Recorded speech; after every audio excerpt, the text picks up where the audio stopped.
Tigistii ganniidha sagalee taate jechuun naga'e. Isa kaleessa of keessaa gattufaa turte akkam goote.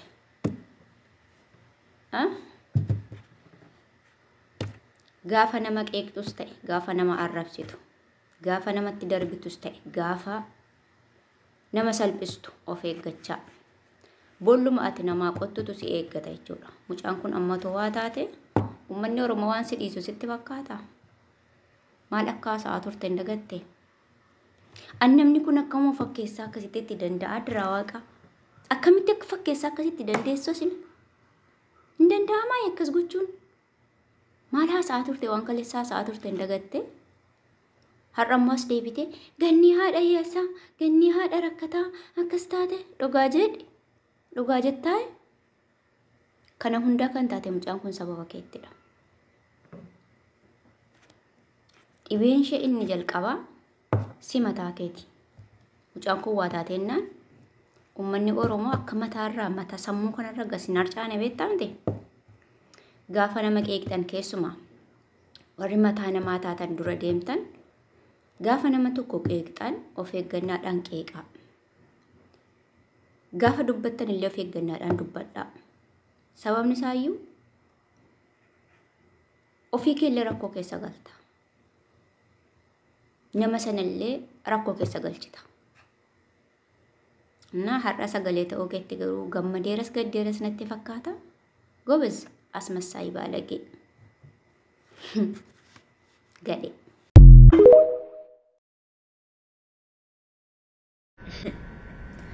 Akkam jirtu Oromoon ko nagaa keessanii nagaa galata waaqaa. Har'a waa'ee ganni irraan xiqqoo shaasa dhufe.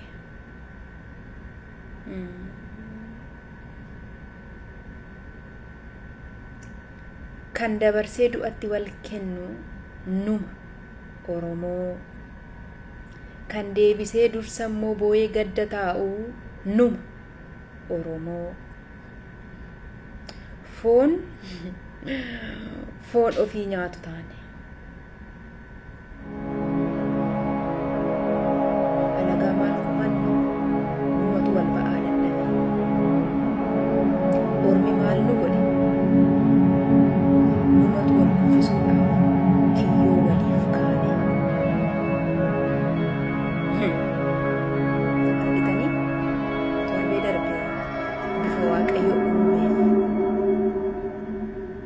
social media kanarraa afarsaa turtan afarsaa turre.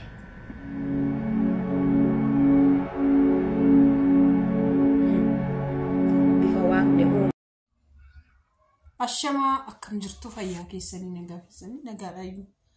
Ijara koo nagaan hin badee beektu nagaadhuma badee jechuudha. Nagaadhuma badee biyya lafaa kanarraa nagaadhuma badee nagaa nama wal gaafachuun oolaa jira jechuudha. Nagaa jechuun nagaa waanuma nagaa caaluttu wannoodhaa jira. Obboleettii keenya ganni jechuudha. Dhugaa dhukkubsachuu ishiitti baay'een gadde. Baay'ee humnaan waliin gadde jechuudha. Odoo ta'uu baatee odoo dhukkubsachuu baatte baay'ee namatti tola. Oduma xaarrattee, oduma nyaattee, oduma hojjetattee, oduma akkuma durii ishii liivii ishii irra teessee too wacataa ooltee Joordaa keessaa odoo gara biyya sanii deemuu baatte baay'ee natti tola. Joordaa waggaa jirtu mucoon kun nan dhukkubeen hin jiru, mataan na dhukkubeen hin jiru, kanan ta'een hin jiru. Ijoollee akka gaduma baatee ijoollee ishiitti sagalee ta'aa, dhamimmaan ishii lolaasaa. Maal jedhaatii bakka ijoolleedhaaf iyyuu hundoom irra caalaan sagalee ta'aa turte eessatti Joordaa waggaa jirtudha. Eega biyya Joordaa keessaa biyya Dubaayitti galtee ji'a sadii guuttetti miiliyoona 3 irratti ol jijjiire mucoo kanarratti. Takka jechaan.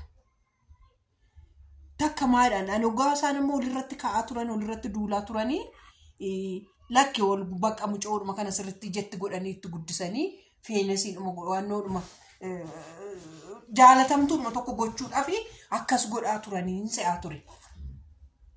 Ogaan inni mana akkimii jiru suura ishii suura gurraatti jettanii qilleensa irra fuutanii urguftanii ijoolleen Oromoo wal nyaanna. Dabarsinee diinatti ol kenninaa wal gurgurraa wal faalsinaa Hammammoo maaltu dhaga'amaa jira TikTok kanarra. Hoggaa deemnu jechuudha. Miidiyaan kanarraa argaa jirtu. Tigisti qabamtee hidhamuu qabdi. Obbolaa lamaan bari ijoollee. Obbolaa lamaan akkamitti hidhamuu qabdi. Akkamitti mucaan kunis ganniinis haadhoo keenya. Tigistis haadhoo keenya. Eenyutu ijoollee. Eenyutu gaheewwannoodha. Akka kana mee quba kana ishii kana ofirraa muree hongate inni kun inni ajoofta jedhee ofirraa wannoodha. Lachaan keenya yuunuuf walqixa. Warri isin amma gannii jettan warri isin wannoo jettan lachaan isaanii yuunuuf. Anaaf jechuudha karaa gama kootii ganniinis tigistis gammeenis falmattuunis anaaf wali buqixa. Suma dhugaa koos ni jedha. Namni wal lolaa firiyaan wal lolaa walitti bu'aa walitti araaramaa walirraa walitti wanto hojjechuu danda'a. Garuu warrumti lafarraa jirani hidhamuu qabdi, qabamuu qabdi, fannifamuu qabdi. Yaa Rabbii ko ishi qorichatti goosiftee tof wallaashisaa jirti. Ishiitu qorichatti goosisee. Mucaan kun mana maadaamii keessa teessaa akkamitti waan akkasii gootiyaa jira ko. Akka carraa ta'e ol lolanii olirra dhufee jechoota inni ammoo anama fakkeenyaaf yeroo tokko waan dhibbadhu waan meeqa ta'u jechuudhaan iyyuu sammuun koo itti of wallaalu jira. Hoggaan waan lafa godhee irraanfadhu jira. Hoggaan dhaabadhee amma fakkeenyaaf jechuudha. Ishiin mucoon illee jechoota adda addaa manni jalaa gubatee jedhamee akkas jedhamee maal jedhamee akkasuma immoo paaspoortii immoo maalittan inni jalaa atame jedhamee mucaan kana hundumaa sammuu ishii waxxaramtee jirtu.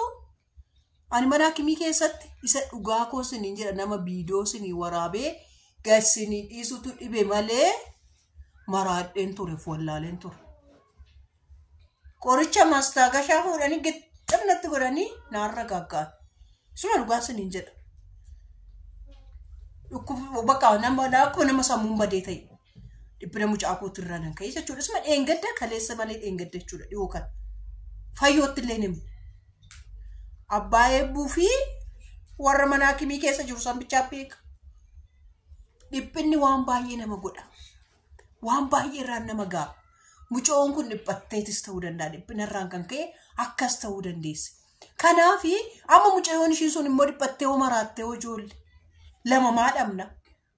Suma dhugaa maa lama dhabna? Ganniin achi. Tiijiin isaa immoo akkas haa qabamtu haa hidhamtu akkas haa taatu akkas haa taatu. Ishiin hoggaa ishiin boossu dhugaa Rabbi ishiinis na gaddisiifte. Ani maalan godhee biyya koo himadheen beekamoo bakka koo himadheen beekamoo ani oromummaa koo qofan himadheetoo jira. Namatu tigistiiluu jedhee na waama malee biyyi koo illeessa akka ta'e mucaa shawaa ta'e mucaa hiluu ta'e mucaa eessaa ta'e hin dubbanne. Dubbadhees hin beeku. Oromummaa tolitti nu fidee oromummaadhaan wal jaalannaa. Walitti immoo araaramne irraa jidduutti egaa araaramne immoo mucoon dhukkubsattee ani maalan godhaa itti.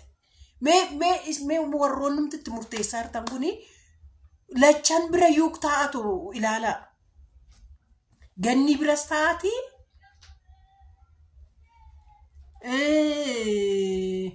Tigisti biras taa'ati ilaalaa. Maal jechuudha? Maal jechuudha dhugaa Rabbii? Anaaf hundi keessaniyyuu sinin dhukkubsati. Rabbi sinin dhukkubsin. Rabbi harka Rabbitti waaqayyo sinin ku. Rabbi bakka Rabbi sinaa eeku. Har'a hamma jechuudha. Daqiiqaa sa'aatii 4 booda amma sa'aatii 12 ta'eera. Sa'aatii 1 booda simbiraan gahaa viidiyoon kuni mana faasigaatti